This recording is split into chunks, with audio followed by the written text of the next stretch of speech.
ইছামতি নদীর চর দখল করে বেআইনিভাবে গজিয়ে উঠেছে একাধিক বিলাসবহুল হোটেল ও রিসর্ট। অভিযোগ স্থানীয় বাসিন্দাদের, নদীর গর্ভে তৈরি হওয়া এই নির্মাণে পরিবেশ বিধি লঙ্ঘনের অভিযোগ উঠেছে।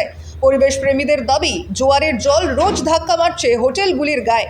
একটির অংশ ইতিমধ্যেই হেলে পড়েছে। হাইকোর্ট ও গ্রিন ট্রাইব্যুনালের নির্দেশ থাকা সত্ত্বেও কেন এমন নির্মাণ, উঠছে প্রশ্ন।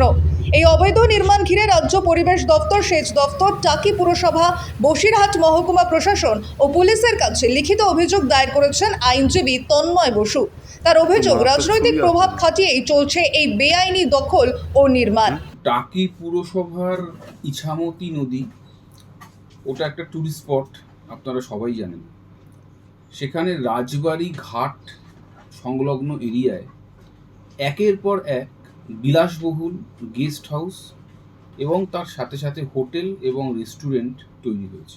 বিরোধীরাও এই ইস্যুকে আগামী নির্বাচনে অস্ত্র করতে প্রস্তুত।